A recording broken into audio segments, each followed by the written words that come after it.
ये बांग्लादेश है, जिसे कभी ये कहा गया था कि ये देश ज्यादा साल तक टिक नहीं पाएगा, पर आज ये साउथ एशिया में सबसे तेजी से ग्रो हो रही इकोनॉमीज में से एक है।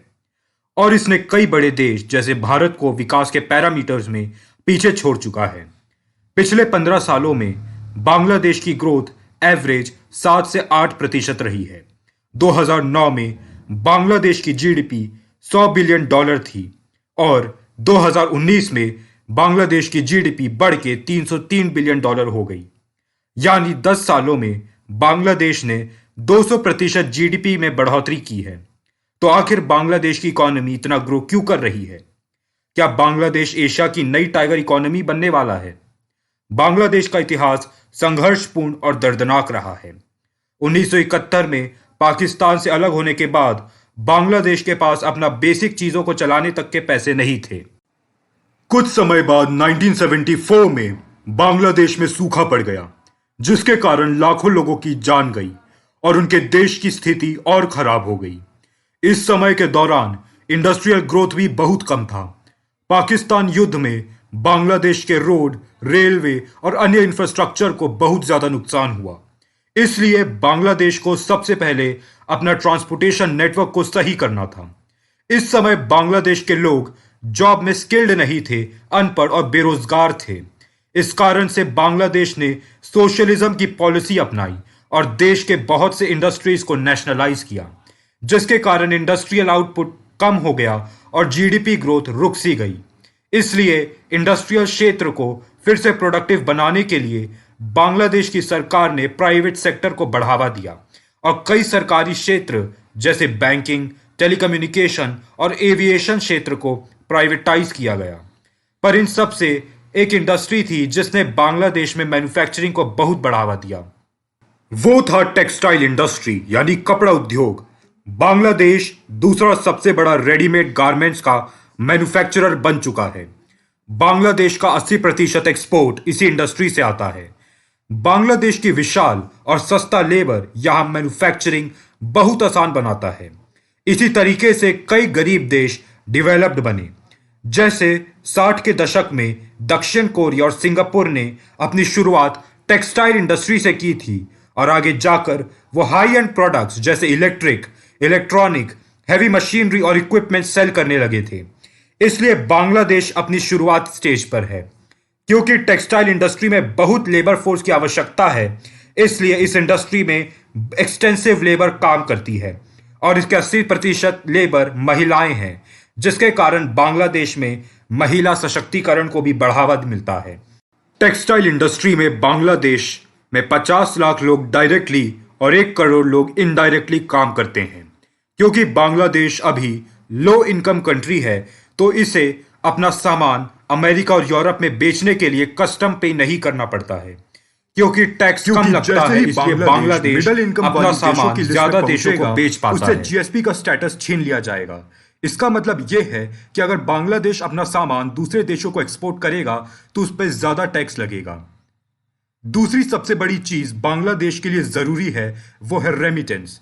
जो लोग नहीं जानते हैं कि रेमिटेंस क्या है, उन्हें मैं बता दूं कि रेमिटेंस वो पैसा है जो वर्कर्स दूसरे देशों में काम करके अपने देश में भेजते हैं। 2019 में 1 करोड़ बांग्लादेशियों ने फॉरेन देशों में काम करके $18 बिलियन अपने देश बांग्लादेश में भेजे हैं। यह बांग्लादेश के जीडीपी का 7% हिस्सा है। इसके कारण बांग्लादेश में फॉरेन करेंसी भी आती है।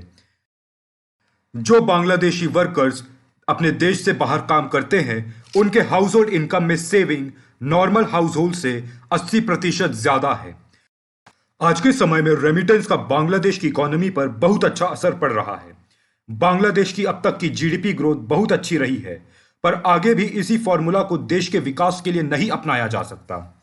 बहुत से लोगों ने बांग्लादेश की सरकार को बताया है कि अगर उनकी इकोनॉमी की टेक्सटाइल इंडस्ट्री पर से निर्भरता कम नहीं होगी तो आने वाले समय में उनकी इकोनॉमी को खतरा है। अभी कोरोना जैसे संकट में मार्केट में कपड़ों की डिमांड कम हो गई थी। इससे बांग्लादेश की अर्थव्यवस्था को खतरा है। कई रिपोर्ट्स ये बताते हैं कि आने वाले समय में 60% जॉब टेक्सटाइल इंडस्ट्री से गायब होने वाला है। इसलिए बांग्लादेश को अपनी मैन्युफैक्चरिंग को डाइवर्सिफाई करना होगा और हाई इनकम वाली जॉब्स क्रिएट करनी होगी। नई इंडस्ट्री जैसे फार्मास्यूटिकल्स और टेक इंडस्ट्री बांग्लादेश में ग्रो तो हो रहा है, पर बहुत ही धीरे गति से। ऐसे तो रेमिटेंस बांग्लादेश के लिए बहुत अच्छा साबित हुआ है, पर आने वाले समय में बांग्लादेश को इससे भी अपनी निर्भरता कम करनी होगी। इन सभी चैलेंजेस का नेगेटिव असर होता है देश में हो रहे फॉरेन डायरेक्ट इन्वेस्टमेंट पर। 2020 में बांग्लादेश में फॉरेन डायरेक्ट इन्वेस्टमेंट 20% तक गिर गई, जो किसी भी डेवलपिंग देश के लिए अच्छी संकेत नहीं है। बांग्लादेश के लिए दूसरी सबसे बड़ी समस्या नेचुरल कैलामिटीज हैं। बांग्लादेश में हर साल बहुत सारे बाढ़ आते हैं, जिसके कारण देश को आर्थिक रूप से बहुत सारी समस्याओं का सामना करना पड़ता है। बांग्लादेश उन देशों में से एक है जहां इंफ्रास्ट्रक्चर बनाना सबसे महंगा है। इसका कारण है बांग्लादेश का ज्योग्राफी। बांग्लादेश एक डेल्टा रीजन पर स्थित है। डेल्टा एक ऐसा जगह होता है जहां पे नदियां समुद्र से मिलती है। बांग्लादेश के ज्योग्राफी के कारण वहां पे इंफ्रास्ट्रक्चर बनाना बहुत मुश्किल है। हर साल बांग्लादेश का जीडीपी का 2.2% हर साल प्राकृतिक आपदाओं से लड़ने में खर्च हो जाता है। सबसे पहले बांग्लादेश को अपनी बिजनेस रैंकिंग भी सुधारनी होगी। ईज ऑफ डूइंग बिजनेस की रैंक में बांग्लादेश का रैंक 190 देशों में 168 है। यह नंबर बांग्लादेश जैसे डेवलपिंग कंट्री के लिए अच्छा नहीं है। साथ ही साथ उन्हें अपने इंफ्रास्ट्रक्चर के ऊपर भी फोकस करना होगा। इसमें कंस्ट्रक्शन के क्षेत्र में भी जॉब्स क्रिएट होंगी और वहां की इंडस्ट्री को भी लॉजिस्टिक्स से फायदा मिलेगा। इससे से ज्यादा फॉरेन कंपनी बांग्लादेश में निवेश करेंगी और मैन्युफैक्चरिंग सेक्टर और हाई इनकम वाले जॉब्स की तरफ शिफ्ट होगा। इससे बांग्लादेश की निर्भरता टेक्सटाइल इंडस्ट्री से कम होकर दूसरी इंडस्ट्रीज की ओर बढ़ेगी। इन सब समस्याओं के बावजूद बांग्लादेश ट्रेड और इन्वेस्टमेंट के लिए एक अच्छा डेस्टिनेशन है। आईएमएफ के हिसाब से बांग्लादेश दुनिया की 40वीं सबसे बड़ी अर्थव्यवस्था है नॉमिनल जीडीपी के हिसाब से, और परचेजिंग पावर पैरिटी के हिसाब से 32वां दुनिया का सबसे बड़ा अर्थव्यवस्था है। आखिर में यही कहा जा सकता है कि बांग्लादेश ने इन सभी समस्याओं के बावजूद अच्छी तरह से ग्रोथ हासिल की है। कोरोना पैंडेमिक के बाद आने वाली अपॉर्चुनिटीज का बांग्लादेश फायदा उठा सकता है। तो हम आने वाले 10-20 सालों में बांग्लादेश को तेजी से ग्रो होते देख सकते हैं। तो क्या बांग्लादेश नया टाइगर इकोनॉमी है?